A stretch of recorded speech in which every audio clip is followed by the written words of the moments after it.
اے ایمان والو جب معاملہ کرنے لگو ادھار کا، جب کیا ہوتا ہے ایک دوسرے سے قرض لینا پڑتا ہے، دنیا میں جینے کے تب ہونا پڑتا ہے۔ پیغمبر صلی اللہ علیہ وسلم نے بھی یہودیوں کے ساتھ میں قرض لے لیے، لیکن دیتے وقت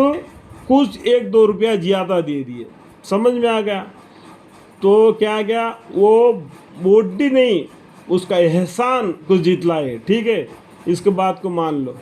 بہت کے یہ بات کو نہیں سمجھنا، اس کو وڈی نہیں سمجھنا، یعنی اس کا احسان کو بدلے میں کچھ زیادہ دے دیں گے، دوبارہ جب ہم کو ضرورت پڑ جائے گا تو دینے کا ارادہ کرے گا وہ۔ آج کل لکھے لینے کے باوجود بھی اس کا سر پر کھڑا رہنا پڑتا ہے لینے کے لیے، تو اس پر قرآن میں بھی بولتے ہیں جب ادھار لیتے ہیں تو لکھ لیا کرو۔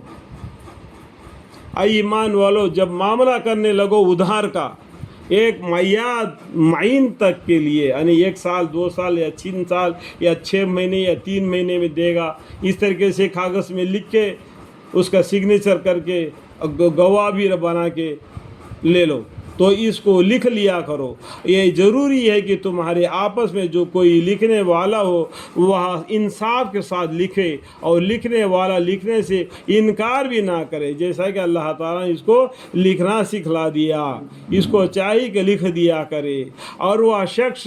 لکھ دے جس کے ذمہ حق واجب ہے، یعنی جو قرض لے رہا ہے وہ لکھ دے اس کو جو پیسہ دے رہا ہے، تاکہ وہ تم کو یاد کرے، اور اللہ تعالیٰ سے جو اس کا پروردگار ہے ڈرتا رہے، اور اس میں سے ذرہ برابر بھی بدلہ میں کمی نہ کرے۔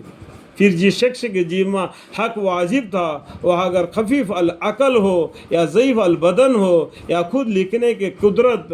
نہ رکھتا ہو تو اس کا کارخان ٹھیک طور پر لکھواوے، اور 2 شخص کو اپنے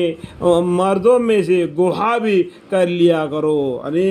وہ جو لکھتے ہیں نا اس ٹائم پر گواہ بھی کر لیا کرو۔ یہ 2 مرد گواہ رہنا چاہیے، اگر 1 عورت گواہ رہنا ہے، 2 مرد اور 1 عورت، یہ نہیں تو 1 مرد اور 2 عورتیں۔ یہاں پر بھی عورت کو دماغ کم ہے، اس لیے 2 مردوں کے بارے میں بتایا، ٹھیک ہے۔ عورت مرد سے کس جگہ پر کم ہے، کس جگہ پر زیادہ ہے؟ کلی طور پر دیکھا جائے تو اسلام کے اندر مرد عورت دونوں برابر ہے، وہ کوئی زیادہ نہیں ہے کوئی کم نہیں، ٹھیک ہے۔ پھر اگر وہ 2 گواہ مرد میسر نہ ہو تو 1 مرد اور 2 عورتیں گواہ بن لیا جاوے، ایسے گواہوں میں سے جن کو تم پسند کرتے ہو، تاکہ ان دونوں عورتوں میں سے کوئی ایک بھی بھول جاوے تو ان میں کی ایک دوسرے کو یاد دلا دے، یعنی بھولنے کی عادت عورت کے پاس ہے، اس لیے دماغ سے کمزور ہے۔ اور گواہ بھی انکار نہ کیا کرے جب گواہ بننے کے لیے بلایا جایا کرے، اور تم اس دین کے بار بار لکھنے سے اکتایا مت کرو، وہ معاملہ چھوٹا ہو یا بڑا ہو، یا لکھ لینا انصاف کا زیادہ قائم رکھنے والا ہے اللہ کے نزدیک، اور شہادت کا زیادہ درست رکھنے والا ہے، یعنی وہ کاغذ کیا بولتے ہیں، دیکھو یہ تم نے میرے پاس پیسہ لیا ہے، وہ شہادت کے لیے کافی ہے، رکھنے والا ہے، اور زیادہ سزاوار ہے اس بات کا کہ تم معاملہ کے متعلق کسی شرعی شب میں نہ پڑھو مگر یہ کہ کوئی سوداست باداست ہو، یعنی جو پیسہ دے دیا جو فکر میں پڑے رہے گا یہ دے گا کیا نہیں، یہ دے گا کیا نہیں، اس کو اس طریقے سے کرے گا تو تم کو کوئی ڈر نہیں ہوگا۔ اور جو سود کھاتا ہے نا اس کے بارے میں تم نہ لکھنا چاہتے ہو تو مت لکھو، اگر تم کو اللہ نے علم دیا ہے پھر بھی یہ سوداست ہے تو میں نہیں لکھوں گا تو اس سے تمہارا کوئی گناہ نہیں۔ سوداست باداست ہو جس کو باہم لیتے دیتے ہو تو اس کو نہ لکھنے میں تم پر کوئی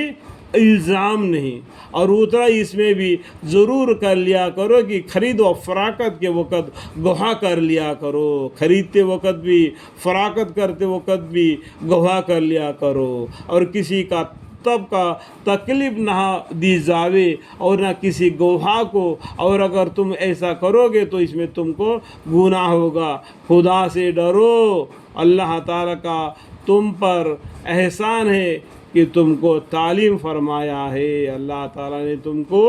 علم دیا، سمجھایا، اس کا استعمال کرو، لکھ لیا کرو، گواہ کر لیا کرو ہر معاملے میں، چاہے چھوٹا ہو چاہے بڑا ہو۔ اللہ تعالیٰ سب چیزوں کو جاننے والے، اس لیے اللہ تعالیٰ تم کو